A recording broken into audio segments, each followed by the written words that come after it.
Does acceleration due to gravity decrease inside the solid part of the earth? No, it does not. In fact, acceleration due to gravity increases inside the solid part of the earth. Let's find it out.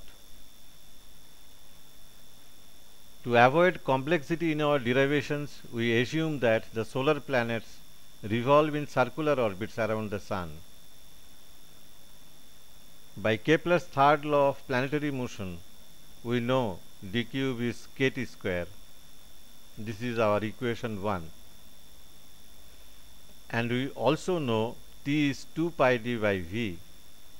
This is our equation 2, where d is distance between centers of a planet and the Sun. T is orbital time period of the planet. V is orbital velocity of the planet, and small k is a constant. So we have two equations. Equation 1 is d cube is kt square. Equation 2 is T is 2 pi d by v.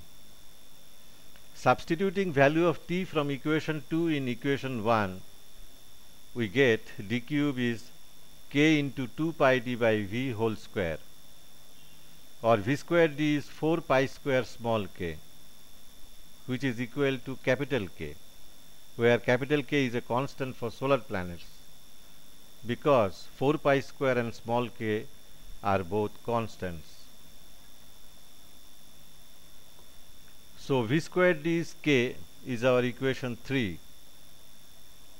For planetary motion, we also know that g is v square by d, where g is gravitational acceleration or retardation of the planet, or v square is gd, or v square d is gd square if we multiply both sides by d. But by equation 3, v square d is k.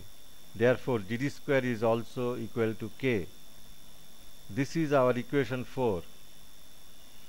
This equation 4 is not only true for cosmic bodies orbiting around their parent cosmic body, but is also true for any material particle or body that lies within the field of gravitational attraction of the said parent cosmic body. This is our principle 1. Let's prove this principle. G of moon at present is 0.00000269845 km per second square. Presently, d between centers of moon and the earth is 384,399 km. Therefore, gd square for moon is 398,730 km cube per second square.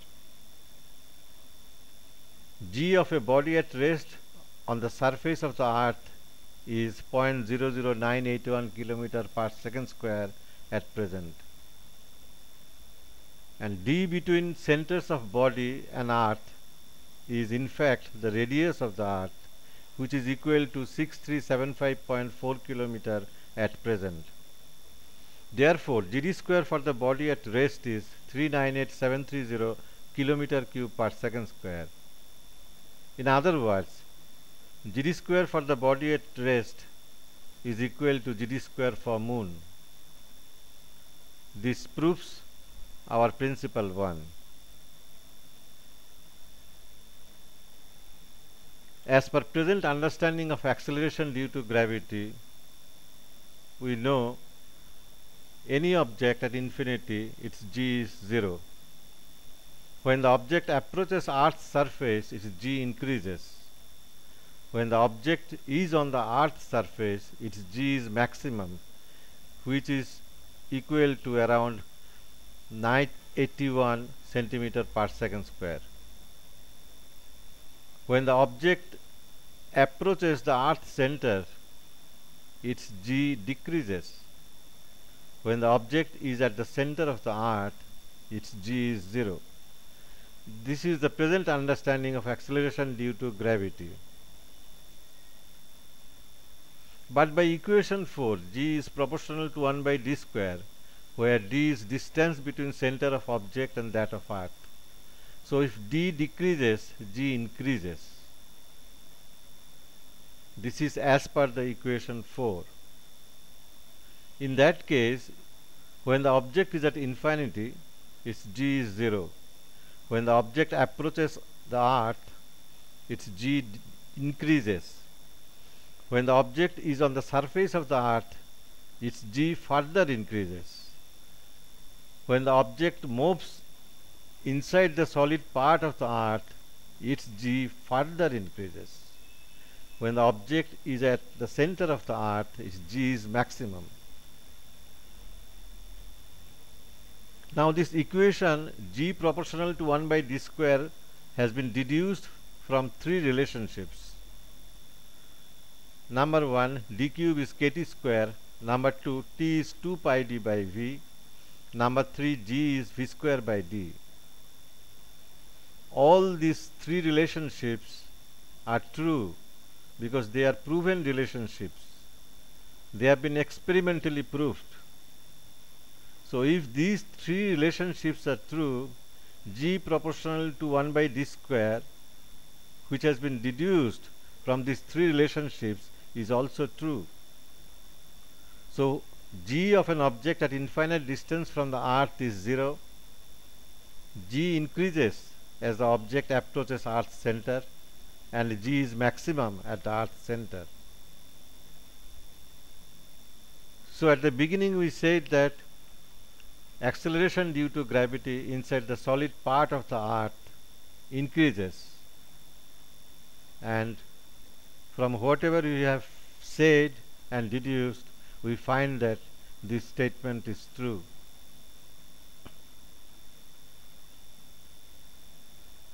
Now let's find out g below solid surface of earth. If k is known, we can determine the value of g at any point on, above and below the earth's solid surface. Moon's distance d from the earth is 384,399 km at present. Moon's present orbital velocity v is 1.022 km per second. Therefore, Moon's k is v square d, which is equal to 398,730 km cube per second square. So by the principle 1, k of a body situated within the field of gravitational attraction of the center of earth is 398,730 km cube per second square.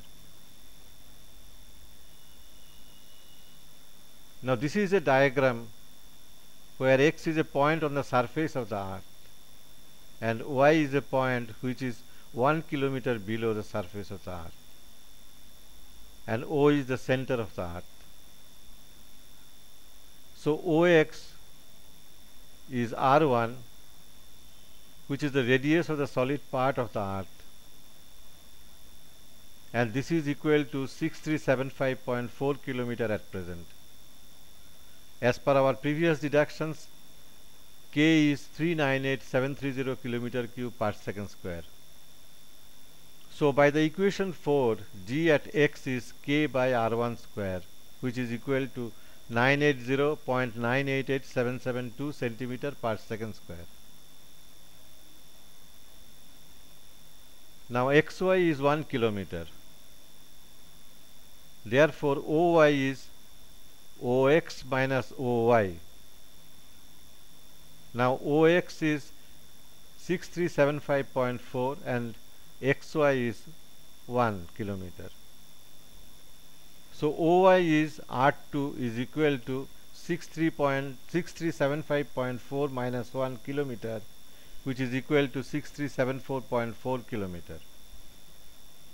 So G at Y is k by R2 square, which is equal to 981.296586 centimeter per second square. Therefore G at Y minus G at X is 3 millimeter per second square. So difference between G at Y, which is 1 kilometer below the solid surface of earth, and G at X on the solid surface of earth is very small and is equal to only 3 millimeter per second square and can hardly be noticed in experiments. Besides, perfect laboratory conditions cannot be secured at point Y. Field of attraction of an atom. Every atom in the solid part of the earth has a field of attraction which is very feeble. The forces of attraction of two atoms do not combine to give a larger force of attraction. In fact, the fields of attraction of two atoms are independent of each other. So, we are not attracted by large mountains when we are near to it. Similarly, the forces of attraction of all material particles of the solid part of the earth do not combine to create a very large force of attraction. The cause of attraction, in fact, due to the gravity of the earth, lies at its center. Since the earth consists of solid, liquid and gaseous particles, it is wrong to assume that only the solid particles in earth have fields of attraction. On the other hand, the earth should be seen as a spheroid consisting of air particles too. It is therefore wrong to say that G acts differently in air space and in solid part of earth.